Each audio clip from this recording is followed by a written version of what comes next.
16 जनवरी 2023 पाकिस्तान के प्रधानमंत्री शहबाज शरीफ ने संयुक्त अरब अमीरात यानी कि यूएई के दौरे पर एक इंटरव्यू में कहा, मोदी जी आइए बैठते हैं, कश्मीर पर भी बात करते हैं। इसी दिन संयुक्त राष्ट्र सुरक्षा परिषद ने लश्कर के आतंकी अब्दुल रहमान मक्की को ग्लोबल आतंकी घोषित किया था। इस बार पाकिस्तान के करीबी दोस्त चीन ने भी कोई अड़ंगा नहीं लगाया। इन दोनों घटनाओं के करीब एक हफ्ते बाद 25 जनवरी को भारत ने पाकिस्तान के विदेश मंत्री बिलावल भुट्टो जरदारी को SCO बैठक में आने का न्योता भेजा। पाकिस्तान ने इसे स्वीकार कर लिया और गुरुवार 4 मई को बिलावल भुट्टो भारत पहुंच गए। बिलावल भुट्टो दिसंबर 2022 तक प्रधानमंत्री मोदी को अपशब्द कहते फिर रहे थे। फिर पिछले 5 महीनों में ऐसा क्या क्या हुआ जिससे भारत पाकिस्तान के बीच जमी बर्फ पिघलने के संकेत मिलने लगे? इसमें यूएई का क्या रोल है? आज जानेंगे नजर टुडे की इस खास रिपोर्ट में कि आखिर ऐसी कौन सी चर्चा थी, ऐसी कौन सी जमी बर्फ थी जो किन किन संकेतों के कारण पिघलने लगी है। नमस्कार, मेरा नाम है नीरज पंचोली, आप देख रहे हैं नजर टुडे। लगातार मीडिया में आप सुर्खियां बनते देख ही रहे होंगे कि इस वक्त भारत में पाकिस्तान के विदेश मंत्री बिलावल भुट्टो भारत आ चुके हैं। तो उनके आने के क्या मायने हैं और क्या रणनीति बनेगी, इस पर खास विस्तार से इस वीडियो में हम आपको बताएंगे। दिसंबर 2022 तक भारत और पाकिस्तान में बातचीत का कोई भी माहौल नहीं था। 15 दिसंबर 2022 को UNSC में भारतीय विदेश मंत्री S जयशंकर ने कहा कि जो देश अलकायदा सरगना ओसामा बिन लादेन को मेजबान करता हो, उसकी एक तरह से आवभगत करता हो और अपने पड़ोसी देश का पर संसद में हमला करवाता हो, उसे UN में उपदेश बनने का कोई ज़रूरत नहीं है। एक दिन बाद 16 दिसंबर 2022 पाकिस्तान के विदेश मंत्री बिलावल भुट्टो जरदारी ने न्यूयॉर्क में UNSC के इतर कहा, ओसामा बिन लादेन मर चुका है, वह बूचर ऑफ गुजरात जिंदा है और वो भारत का प्रधानमंत्री है। जब तक वो प्रधानमंत्री नहीं बना था तब तक उसके अमेरिका जाने पर भी पाबंदी थी। यानी दिसंबर 2022 के ये दो बयान साफ इशारा कर रहे हैं कि उस वक्त दोनों देशों के बीच कितनी तल्खी थी। बातचीत की कोई गुंजाइश तक नहीं थी। रिश्तों में बर्फ पिघलने के संकेत मिलने लगे 16 जनवरी की दो घटनाओं से। चलिए सिलसिलेवार तरीके से इन घटनाओं को समझते हैं। पहली घटना, शरीफ बोले, मोदी जी आइए बैठते हैं, कश्मीर पर बात करेंगे। भारत पाकिस्तान के बीच तनाव भरे माहौल के बीच 16 जनवरी 2023 को पाकिस्तान के प्रधानमंत्री शहबाज का एक इंटरव्यू आता है। यूएई के अल अरबिया न्यूज़ चैनल को दिए इंटरव्यू में शरीफ कहते हैं, मैंने यूएई के राष्ट्रपति शेख मोहम्मद बिन जायद अल नहायन से भारत और पाकिस्तान के बीच सुलह करने की गुजारिश की है। वो पाकिस्तान के मित्र हैं और भारत से भी उनके अच्छे संबंध हैं। वो दोनों देशों की बातचीत करवाने में अहम भूमिका निभा सकते हैं। शहबाज ने यह भी कहा कि मैंने जुबान दी है कि हम पूरी शिद्दत से भारत से बात करेंगे। हमने भारत के साथ 3 युद्ध लड़े, इससे लोगों को केवल गरीबी बेरोजगारी ही मिली। हमने अपना सबक सीख लिया है, हम शांति के साथ रहना चाहते हैं। मैं भारतीय प्रधानमंत्री नरेंद्र मोदी को यह संदेश देना चाहता हूं कि आइए साथ बैठते हैं और कश्मीर पर चर्चा करते हैं।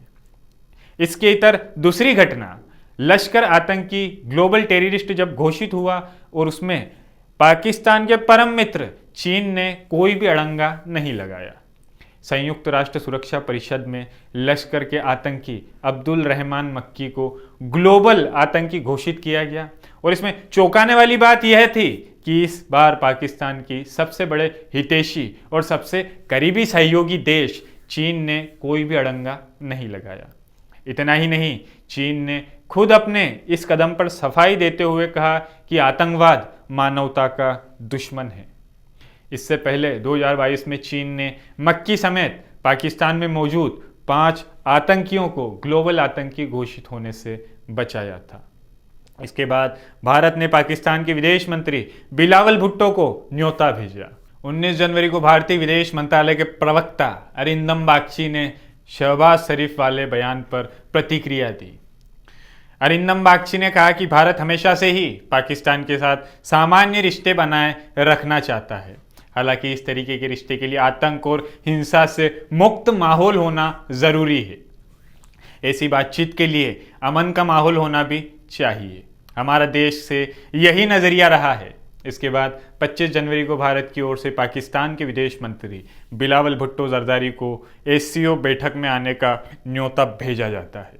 ये न्योता भारतीय विदेश मंत्री एस जयशंकर की ओर से इस्लामाबाद स्थित भारतीय उच्चायोग के जरिए भेजा गया।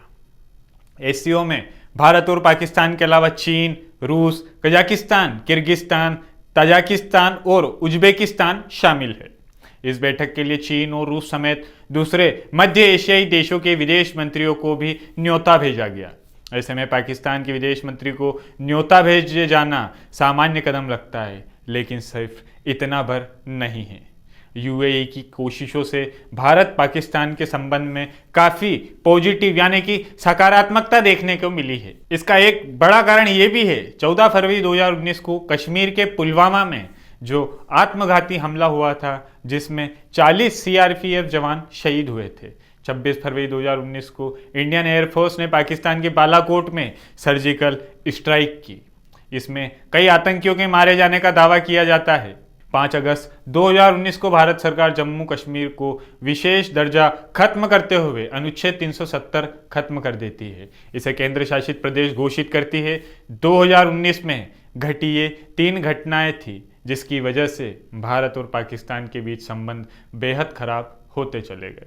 उस वक्त पाकिस्तान के प्रधानमंत्री इमरान खान ने कहा था कि जब तक जम्मू कश्मीर में अनुच्छेद 370 बहाल नहीं किया जाएगा, तब तक भारत से कोई बातचीत नहीं होगी। उधर भारत ने भी कह दिया था कि जब तक आतंकियों पर कार्रवाई नहीं की जाती, जब तक बातचीत का कोई सवाल ही पैदा नहीं होता। 2 साल बाद ही 25 फरवरी 2021 को भारत पाकिस्तान के बीच सीमा पर सीज फायर का ऐलान होता है। बताया जाता है कि दोनों देशों के बीच DGMO स्तर की वार्ता के बाद यह सहमति बनी है। उस वक्त ब्लूमबर्ग में अपनी रिपोर्ट में यह दावा किया कि संयुक्त अरब अमीरात यानी कि यूएई ने सीज फायर के लिए भारत और पाकिस्तान दोनों के अधिकारियों से बातचीत की। इस बीच गुप्त रूप से इसमें मेजबानी भी की थी। इस रिपोर्ट में यह भी कहा गया कि यूएई अमेरिका के बाद दूसरा देश था जिसने सीज फायर के फैसले का स्वागत किया था। यही नहीं, इस समझौते के ऐलान के दूसरे दिन यानी 26 फरवरी को यूएई के विदेश मंत्री अब्दुल्ला बिन जायद अल नहायन अचानक दिल्ली के 1 दिवसीय दौरे पर आते हैं। रिपोर्ट में बताया गया कि यह यात्रा दोनों देशों के रिश्तों को आगे बढ़ाने के लिए थी। रिपोर्ट में यह भी दावा है कि कैसे नवंबर 2020 में भारतीय विदेश मंत्री एस जयशंकर ने आबू धाबी की 2 दिवसीय यात्रा के दौरान यूएई के क्राउन प्रिंस शेख मोहम्मद बिन जायद अल नहायन से मुलाकात की। इसके बाद पाकिस्तान के विदेश मंत्री शाह मोहम्मद कुरैशी भी इसी महीने उनसे मिलते हैं। सीज फायर के ऐलान के लगभग 2 हफ्ते पहले यूएई के विदेश मंत्री ने पाकिस्तान के प्रधानमंत्री इमरान खान के साथ फोन पर बातचीत की थी। इसमें उन्होंने क्षेत्रीय अंतर्राष्ट्रीय मुद्दों पर चर्चा की थी। इसके कुछ ही दिन पहले भारत ने श्रीलंका जाते वक्त इमरान खान के विमान को भारतीय हवाई क्षेत्र से उड़ान भरने की अनुमति दी थी। इस बार भी पाकिस्तान के प्रधानमंत्री शहबाज शरीफ यूएई के दौरे के दौरान ही भारत के साथ बातचीत की पेशकश करते हैं। हालांकि भारत ने आधिकारिक तौर पर यूएई के मध्यस्थता की बात को कभी स्वीकार नहीं किया है। भारत कश्मीर के मुद्दे पर किसी तीसरे देश के दखल को आधिकारिक तौर पर हमेशा से खारिज करता रहा है। पिछले 5 महीनों के घटनाक्रम पर एक्सपर्ट्स क्या सोचते हैं, चलिए ये भी एक आपको जानकारी देते हैं। विदेश मामलों के जानकार और जेएनयू प्रोफेसर राजन जोशी का कहना है कि शहबाज शरीफ का भारत से बातचीत करने की इच्छा जताने वाला बयान हो या फिर एससीओ समिट में शामिल होने के लिए पाकिस्तानी विदेश मंत्री को भेजा गया भारत का न्योता हो, या फिर बिलावल का गोवा में एससीओ समिट में भाग लेने के लिए पहुंचना हो, दोनों ही मामलों में भारत और पाकिस्तान के रिश्ते बेहतर होने की संभावना नजर आती है।